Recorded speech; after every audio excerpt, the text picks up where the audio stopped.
박수는 사실 저한테 주는 것이 아니라 최강철 미주민주 참여 포럼 대표가 오셨는데 환영의 박수를 제가 보내드리겠습니다. 어서 오십시오. 감사합니다. 방송 한 30분 전부터 보셨는데 네. 정신 없으시죠? 아 정말 모르던 그런 내용들이 많네요. 그래요? 그러니까 한국이 민주주의의 아주 그 바탕을 굉장히 튼튼하게 쌓았다고 봤는데 어떻게 보면은 이 기득권 카르텔의 이 폭과 깊이가 굉장히 속으로는 많이 썩어 있었구나. 예. 지금 이 시점이 정말 대한민국 대개조, 진정한 민주공화국의 대한민국 대개조의 를 위한 하늘이 준 찬스가 아닌가라는 생각이 들었습니다. 예. 자, 그러면 이제 오늘 최강철 대표님 이렇게 모시고, 오유, 지금 뭐 모셨다니까 박수가 뭐 엄청 나오고 있는데 여러분 너무너무 고맙습니다. 자, 참다랑에도 좋아하시고 스픽스도 최고다 똑바로 말해님, 온유 인내님 오늘도 오셨네요. 강서유미님 모두 고맙습니다. 지금부터는 이제 미국 트럼프 행정부가 이재명 후보를 어떻게 보는지 집중적으로 얘기를 나눌 건데 단도직입적으로 예. 지금 트럼프 행정부 이재명 후보에 대해서 잘 알고는 있습니까? 있는 그대로 얘기 들으면은 한국의 이재명 대표님 또 뭐 한덕수, 김문수 이런 구체적인 상황에 대해서는 잘 모르는 게 현실인데 네. 그래도 이재명 대표께서 그동안 노력을 했지 않습니까? 네. 그 노력이 뉴욕 타임즈에 인터뷰하셨죠. 네. 그리고 제가 알기로 이코노미스트에 또 인터뷰하시고 꽤 많은 외신하고 인터뷰를 하셔서 어느 정도는 이재명 대표께서 다른 후보들보다는 압도적으로 앞서 있다라고 보는 게 맞는데 구체적인 그러니까 한국 상황을 비상계엄, 불법 계엄이 선포가 됐고 그 이후에 탄핵이 이루어졌고 또 탄핵 확정이 됐고 헌법재판소에서 그래서 조기 대선이 이루어진다. 고기 정도까지는 알지만 사실 이재명 대표 각 후보들의 성장 과정, 정치 철학 그리고 외교를 바라보는 방향 이런 것들에 대해서는 아직 이해가 좀 부족한 점이 있고요. 또 하나는 이제 그동안 또 이재명 대표나 한국의 야당을 이렇게 프레임을 씌우려고 하는 그런 공작들이 있었죠. 그러니까 극우 세력들로 하여금 이재명 대표와 민주당이 친중, 친북, 꼬뮤니스트다라는 이념적인 프레임을 씌웠던 것이 사실이기 때문에 이번에 뭐 저도 개인적인 자격으로 미 의회, 특히 의회에서 공화당, 민주당 의원들이 이 한국의 후보들에 대해서 제대로 된 있는 그대로의 팩트대로의 인식을 갖게 하기 위해서 말씀을 꽤 나눴는데 큰 관심을 보였고요. 네. 그런 상황입니다. 네. 자, 그러면 이제 주로 미주민주 참여 포럼이 미국에서 지금 활동하고 있는 내용은 어떤 겁니까? 지금 이제 의원들을 주로 상원 하원 의원들을 예. 주로 만나서 이재명 후보를 지금 알리고 있는 겁니까? 어떻게 하고 계시죠? 저희 미주민주 참여 포럼 영어로는 KPEC인데요. Korean American Public Action Committee. 그래서 KPEC이라는 단체고요. 우리 뭐 아시는 분들도 꽤 있을 거라고 보는데 지금은 미국에 있는 이스라엘인들이 자기 조국 이스라엘을 위해서 공공외교를 하는 단체가 있어요. 그게 이제 APEC이라는 단체예요.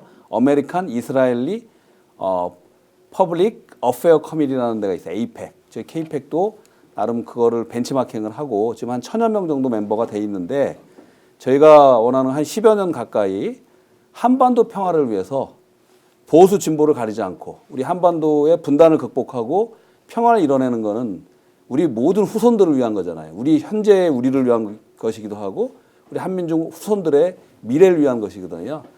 그런데 한반도 문제가 현재 사실 안타깝게도 남북이 풀어내질 못하고 우리 민족끼리 풀어내질 못하고 80년이 지금 거의 이어져 온 거고요. 거기에 미국이 이제 북한의 핵 개발 이후로 그리고 이제 미사일 기술, 핵 기술의 고도화 이후로 미국이 핵심 당사국이 돼 있어요. 그래서 미국이 움직여주는 게 미국이 그걸 움직여서 한반도의 평화의 가치가 얼마나 중요한지를 설득하는 걸 지금 한 10여 년째 하고 있는 겁니다. 네. 자, 그러면은 지금 그런 활동은 이제 성과가 상당히 나타났다라는 것은 이제 보도를 통해서도 알고 실제 미국에서 어떻게 이제 구체적으로 이렇게 이제 활동을 하시는지는 뭐 저는 이제 알고 있습니다만 지금 현재는 이제 이재명 정부가 출범을 하고 트럼프 행정부가 한미 관계를 어떻게 이제 만들어 갈 것인지에 대한 것인데 트럼프 행정부에 대해서 우리 국민들이 지금 현재 오해하고 있는 것 아니면 진실인 것이 예를 들어서 지금 통상 압력 있죠, 관세 문제 있죠. 이러니까 트럼프에 대한 인식이 굉장히 안 좋은데 네. 자, 이런 것들을 우리가 어떻게 이해하고 받아들여야 하느냐라는 이제 질문을 먼저 좀 드리겠습니다. 중요합니다. 짧게 답변을 하면서 이제 계속 넘어가 보겠습니다. 알겠습니다. 일단은 우리 한국 국민들이 좀 오해하는 부분이 있는데요. 처음에는 탄핵 국면에서 트럼프 대통령이 윤석열을 구해줄 것이다. 제가 전 대표님하고 몇 번을 그게 팩트 체크하면서 아니다라는 증거를 댔죠. 또 지금은 더 나아가서 트럼프 대통령이 한덕수 총리를 응원할 거다. 예. 라는 굉장히 잘못된 것이 있어요. 제가 있는 그대로 말씀드리면 작년 11월 미국 대선이 끝난 다음에 트럼프가 대통령이 당선됐죠. 12월 3일 날 쿠데타가 일어났잖아요, 우리나라에. 그 이후에 그때는 바이든 행정부였어요. 바이든 행정부의 국방부 장관이 우리나라를 방문하는 거를 이쪽 지역을 방문하는데 그때 로이드 오스틴 국방부 장관이 한국 방문을 패싱해 버립니다.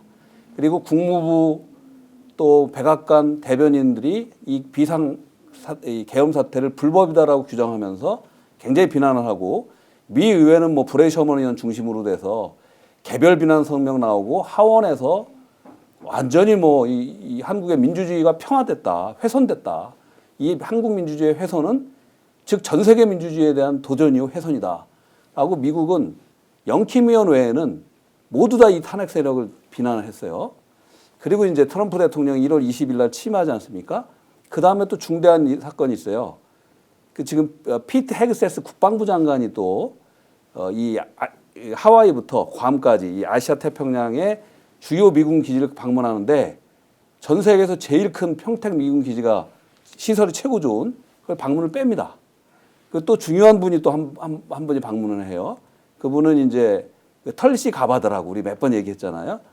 그러니까 미국의 18개 정보기관을 통괄하는 국가정보국장이 이쪽을 방문하는데 태국까지 가는데 한국을 패싱을 해요. 네. 그건 무슨 얘기냐면 이런 쿠데타 세력 그리고 쿠데타 세력의 대행이 이끄는 한국 정부하고는 대화를 못 했다는 거예요. 정부 차원에서 의회를 떠나서. 근데 하나 더 말씀드리면 그럼 이번에 한덕수가 그 트럼프가 왜 통화를 해줬냐 그러잖아요. 그거는 제가 이번에 전 오바마 행정부 때 그 NSC에서 근무했던 그 지금 앤디 김에 사실은 국가안보 보좌관이 되는데 그분하고 상의를 했는데 그런 부분은 자기가 아는 지식에서는 지금 한국의 쿠데타가 일어난 다음에 한미 동맹의 관계인데 대화가 너무 없었다는 거예요. 그리고 한덕수가 또 탄핵에 있었기 때문에 그게 일단은 탄핵을 벗어났기 때문에 way overdue 너무 이게 지났다는 거예요. 그 차원에서 이야기를 한 거고 또 미국 사람들은 대통령이나 좋은 말들을 잘 해줍니다. 네. 나이스합니다, 사실은. 그래서 전 세계에서 여성들이 결혼 1번 1순위가 미국 남성이에요. 그 정도로 미국 사람들은 나이스한데 나이스하게 안부를 물어본 거예요. 너도 뭐 출마할 가능성이 있느냐. 근데 그걸 잘라서 트럼프가 나에게 관심을 보였고 나를 응원한다는 식으로 곡해하는 것들은 굉장히 잘못된 사실과 다르다.